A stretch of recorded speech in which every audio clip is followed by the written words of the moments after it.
నా జీవితం ఇలా అవ్వడానికి ముఖ్య కారణం ఎన్టీఆరే అంటోంది లైవ్‌లో రేణుదేశాయ్. రేణుదేశాయ్ అనారోగ్యంతో బాధపడుతోంది. ఆమెకి గుండె సంబంధితమైనటువంటి చికిత్సలు అవసరమని ఆమె స్వయంగా చెప్పింది. కానీ త్వరలోనే కోలుకుంటానని, నన్ను ప్రేమించే వాళ్ళు కూడా ఉన్నారు అంటూ ఆమె తన పిల్లలు, అలాగే తన కుటుంబ సభ్యుల గురించి చెప్పింది.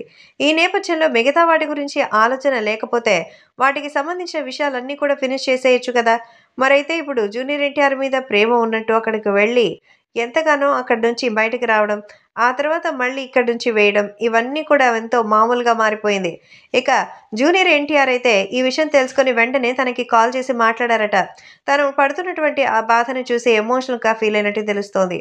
అంతేకాదు ఇదే నువ్వు ఎమోషనల్‌గా ఉండే లాస్ట్ టైమ్. భవిష్యత్తులో నీకు ఇలాంటి సమస్యలు ఏవొచ్చినా సరే, వాటిని కన్న తల్లిదండ్రులతోనూ షేర్ చేసుకొని, మరి ఆ తర్వాత కుటుంబ సభ్యులతో షేర్ చేసుకుంటారు. కానీ ఇలా ఏ ఫెసిలిటీ నాకు లేదంటూ ఎమోషనల్ అయిందట. అయితే మీరేం కంగారు పడకండి. సో, మంచి మంచి సినిమా ఆఫర్‌లొస్తున్నాయి. కాబట్టి అవన్నీ కూడా చెయ్యండి. మీ పరిస్థితి ఇంకా చాలా బావుంటుంది అంటూ చెప్పినట్టుగా అయితే సమాచారం. మొత్తానికి జూనియర్ ఎన్టీఆర్ ఇచ్చిన సలహా మేరకే తను ఫిల్మ్‌లో రీ ఎంట్రీ ఇచ్చినట్టుగా కూడా చెప్తున్నారు. సినిమా ఇండస్ట్రీలో తన ఎంట్రీ ప్రేక్షకులకి ఎలాంటి మరి గూస్ బంప్స్‌ని ఇస్తుందనేది మనం చూడాలి.